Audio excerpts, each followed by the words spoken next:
محمد بلوچ کو اٹھا کر لے گئے. یہ کوئی نامعلوم نہیں ہے ساتھیوں، یہ وہی لوگ ہیں کہ جو اس دھرتی کے ہزاروں لوگوں کو اسی طرح جبری اغوا کیا جن لوگوں نے. یہ وہی لوگ ہیں جو سندھ کے ہر سال 100 سے 200 لوگوں کو جبری اغوا کر دیتے ہیں. یہ وہی لوگ ہیں جو خیبر پختونخوا کے نوجوانوں کو، بزرگوں کو، دھرتی کے بیٹوں کو اٹھا کر لے جاتے ہیں. یہ وہی لوگ ہیں کہ جو بلوچستان کے ہر ڈسٹرکٹ سے، ہر تحصیل سے، ہر یونین کونسل سے، ہر دوسرے گھر سے جو ماتم کی آواز آ رہی ہے، جو مسنگ پرسنس کا مسئلہ ہے، یہ وہی لوگ ہیں کہ جو ڈاکٹر دین محمد بلوچ کو اٹھا کر لے گئے. میں یہاں ان سے کہوں گا، شرم تم کو مگر نہیں آتی. تمہیں شرم آنی چاہیے، دکھ کرنا چاہیے کہ 15 سال گزر گئے، وہ شخص تمہارے پاس ہے. جب یہ نعرے لگتے ہیں ان احتجاجوں میں، پرامن احتجاجوں میں، ریلیوں میں، کہ ہمارے لوگوں کو، ہمارے پیاروں کو بازیاب کرو، تو مجھے رونا آتا ہے. کیونکہ جب ہم انہیں خط لکھتے تھے کہ فلاں صاحب یا فلاں بندہ آپ کے پاس ہے، اسے رہا کرو، تو ان کا جواب آتا تھا کہ یہ لوگ ہمارے پاس نہیں ہیں. مگر جب یہ لوگ واپس آتے ہیں ان کے حکومت خانوں سے، ان کے تشدد برداشت کرنے کے بعد، کئی سالوں، کئی ماہ کے بعد، تو پتہ چلتا ہے کہ وہ اسی رینجرز کے پاس سے، انہی ISI کے پاس سے، اسی MI کے پاس سے. شرم تم کو آنی چاہیے کہ اگر ان شہریوں نے، ان پاکستان کے شہریوں نے اگر کوئی جرم کیا ہے تو یہ عدالتیں موجود ہیں. تم کون ہوتے ہو عدالتیں لگانے والے؟ یہ عدالتیں موجود ہیں جو انہیں آئین اور قانون کے مطابق سزا دیں. تم جب انہیں اٹھاتے ہو آئین کے آرٹیکل 4 کی خلاف ورزی کرتے ہو، تم چادر اور چار دیواری کا تقدس پامال کرتے ہو. تم ان لوگوں کے گھروں پہ کنڈیاں بجا کے نہیں آتے، تم ان لوگوں کے گھروں کے دروازے توڑ کر، دیواریں پھاند کر اندر آتے ہو. تم چادر اور چار دیواری کا تقدس پامال کرتے ہو. تم آرٹیکل 10 کو پامال کرتے ہو. جب تم لوگوں کو لے کر جاتے ہو تو نہیں بتاتے کہ انہیں کہاں لے کر جا رہے ہو. تم انہیں جبرن گمشدہ کر دیتے ہو. تم انہیں 24 گھنٹوں میں مجاز عدالت میں پیش نہیں کرتے، جس طرح تم نے دین محمد بلوچ کو پیش نہیں کیا. تم انہیں وکیل تک رسائی نہیں دیتے، جس طرح تم نے دین محمد بلوچ کو وکیل تک رسائی نہیں دی. تم ان لوگوں پر تشدد کرتے ہو.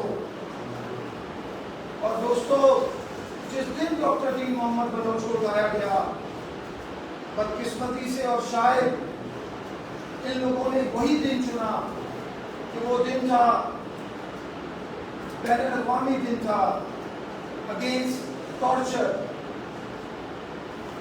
26 جون یعنی 2 روز پہلے انٹرنیشنل ڈے اگینسٹ ٹارچر.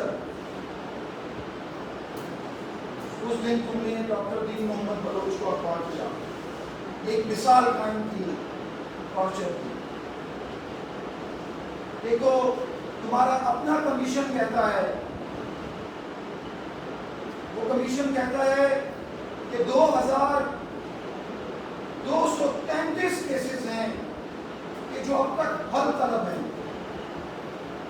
اگر ایک بھی کیس حل طلب ہو تو ریاست کو شرم آنی چاہیے. اس ریاست کی ذمہ داری ہے کہ اس معصوم ملحق کے والد کو واپس کر دے. یہ ریاست کی ذمہ داری ہے کہ وہ لوگوں کے جان و مال کا تحفظ کرے. لیکن ہم دیکھتے ہیں کہ وہ ریاستی ادارے کہ جن کے ذمہ آئین اور قانون کی پاسداری ہے وہ ریاستی ادارے آئین اور قانون کو پامال کرتے ہوئے نظر آتے ہیں یہاں پر۔ تو دوستو، جب کوئی شخص جرم کرتا ہے، جب کوئی فرد واحد جرم کرتا ہے تو آئین اور قانون میں اس کی سزا درج ہے، لیکن ساتھیوں جان رکھیے کہ جب یہ ادارے جرم کرتے ہیں تو دراصل یہ جرم کبیرہ ہے اور اس کی سزا فرد واحد کو نہیں ملا کرتی، اس کی سزائیں ریاستیں بھگتا کرتی ہیں۔ اور ہماری ریاست نے 1970 میں یہ سزا بھگتی آئین اور قانون کی پامالی کی شکل میں، جب انہوں نے بنگالیوں کے ساتھ یہ رویہ روا رکھا جو آج بلوچوں کے ساتھ، معصوم سندھیوں کے ساتھ، پشتونوں کے ساتھ اور اب تو پنجاب میں بھی جبر کی حکومت نہیں چلا کرتے، جبر کی حکومت نہیں چلا کرتے۔ وہ گینگ جو ہے وہ تمہارے کوٹ میں ہے، اب یہ فیصلہ تم نے کرنا ہے کہ یہ ملک اگر چلے گا تو ہم سمجھتے ہیں کہ آئین اور قانون کے علاوہ نہیں چل سکتا۔ اب یہ تم نے فیصلہ کرنا ہے کیونکہ گینگ تمہارے کوٹ میں ہے، یہ لوگ تمہاری قید میں ہیں، تم انہیں آزاد کرتے ہو، تم انہیں عدالتوں میں پیش کرتے ہو، یا تم اسی طرح جبرن یہ ریاست چلانا چاہتے ہو۔ جبر کے ساتھ یہ ریاست نہیں چل سکتی، یہ گینگ تمہاری کوٹ میں ہے، فیصلہ تمہیں کرنا ہے اور جتنی جلدی کرو گے بہتر ہوگا اس ریاست کے لیے۔ بہت شکریہ۔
آنسو اس کے سامنے نکالیں جس میں کوئی رحم کی، جس میں انصاف کی، برابری کی کوئی امید ہو، کوئی توقع ہو. لیکن اس ریاست میں 15 سالوں سے 15 سال جب ہم کہتے ہیں تو اس 15 سالوں میں ایک عمر گزری ہے. وہ بچے جو پیدا ہوئے تھے آج ان کی پوچھیں نکلی ہیں، وہ جوانی کی دہلیز پر کھڑے ہیں. ایک عمر دہائی سے زیادہ عرصہ ہم نے اذیت میں گزاری ہے، تکلیف میں گزاری ہے. دن رات کبھی ایسا کوئی لمحہ نہیں گزرا جس میں ہم تڑپے نہیں، کبھی ایسا لمحہ نہیں گزرا جس میں ہم نے خود کو ایک نارمل انسان کی طرح پایا. کبھی ایسی رات نہیں گزری جس میں ہم بیس رات کو ایسے جاگتے تھے اور ہماری جو حالت ہوتی تھی وہ ناقابل بیان. یہ دن، یہ رات، یہ کس طرح گزرے یہ ناقابل بیان ہے. یہ اذیت میرے لیے ناممکن ہے کہ میں اس کو الفاظوں میں بیان کروں. جب ہم کبھی گمشدگی کی بات کرتے ہیں تو ہم کہتے ہیں کہ یہ ایک اجتماعی سزا ہے، اور ریاست نے سب سے پہلے اس اجتماعی سزا کو بلوچوں کے لیے چنا.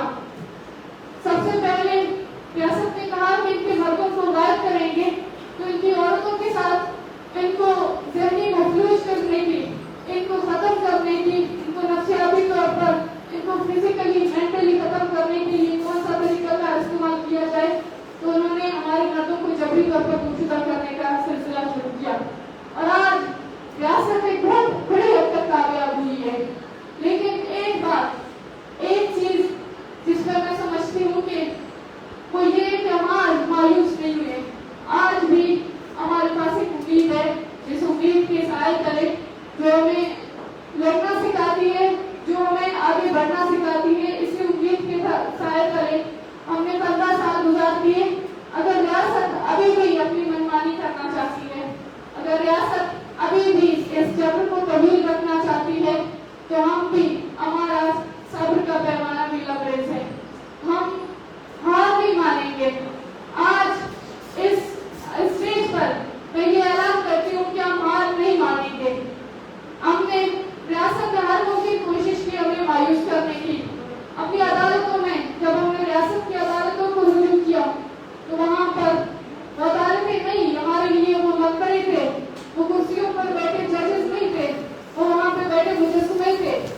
ہمارے ساتھ یہی راستہ اختیار کیا گیا. ہمیں انصاف کے بجائے ہم سے سوالات کیے گئے کہ آپ کے لوگ کئی باہر ملکوں میں تو نہیں ہیں، ایجنسیوں کے پاس تو نہیں ہیں، آپ کے لوگ کہاں ہیں، آپ کے لوگ پہاڑوں میں نہیں ہیں. یہی سوالات سن کر، یہی سوالات کے جواب دے کر آج ہم 15 سالوں کے بعد بھی اس موڑ پر کھڑے ہیں جس میں 15 سال پہلے ہمیں کوئٹہ پریس کلب کے سامنے احتجاج اور پریس کانفرنس کیا تھا. لیکن ایک بات میں آج واضح کرنا چاہوں گی کہ میں لڑوں گی اپنے والد کا مقدمہ، چاہے وہ کون سا بھی ادارہ نہ ہو، چاہے وہ ہر ایک پلیٹ فارم جہاں پر مجھے امید کی کرن نظر آئے گی. ہم ہر وہ جگہ اختیار کریں گے. ریاست نے ہمیں ہر دفعہ ہماری اس جدوجہد کو بجائے سمجھنے کی ہمیں دہشت گرد، ہمیں غدار، ہمیں اینٹی اسٹیٹ قرار دیا. اگر اپنے والد کے بارے میں جاننا، اگر اس کا پتہ پوچھنا غداری ہے، دہشت گردی ہے تو ٹھیک ہے، ہم مانتے ہیں، ہم سب غدار ہیں. لیکن آپ پہلے اس بات کا فیصلہ کریں کہ یہ جنگ کس نے چھیڑی ہے. آج اگر ڈاکٹر محمد بلوچ جبری طور پر گمشدہ نہیں ہوتے تو میں سبھی کراچی کی سڑکوں پر نہیں ہوتی، میں سبھی اس پریس کلب میں نہیں بیٹھی ہوتی، آج میں اپنے گاؤں میں زندگی گزار رہی ہوتی. لیکن آپ نے اس ریاست میں ہماری تربیت کی ہے. آج اگر ہم مزاحمت کرنا چاہتے ہیں تو یہ تربیت ہماری اس ریاست نے کیا ہے. آج اگر ہم ہار نہیں مان رہے ہیں تو یہ تربیت اگر ہماری ریاست نے کی ہے. آج ہمیں ریاست نے مجبور کیا ہے کہ ہم سڑکوں پر نکلیں. آج اس ریاست نے ہمیں مجبور کیا ہے کہ ہم بار بار یہ یقین دلاتے رہے اس ریاست کو کہ ہم اس ملک کے شہری ہیں. کہ ریاست ماننے کو تیار ہی نہیں ہے، ریاست یہ بات کنسیڈر کرنے کے لیے تیار ہی نہیں ہے کہ ہم اس ملک کے شہری ہیں.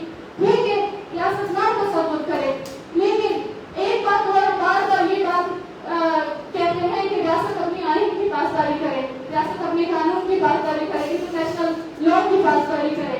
آپ اس آئین کو چھوڑیں،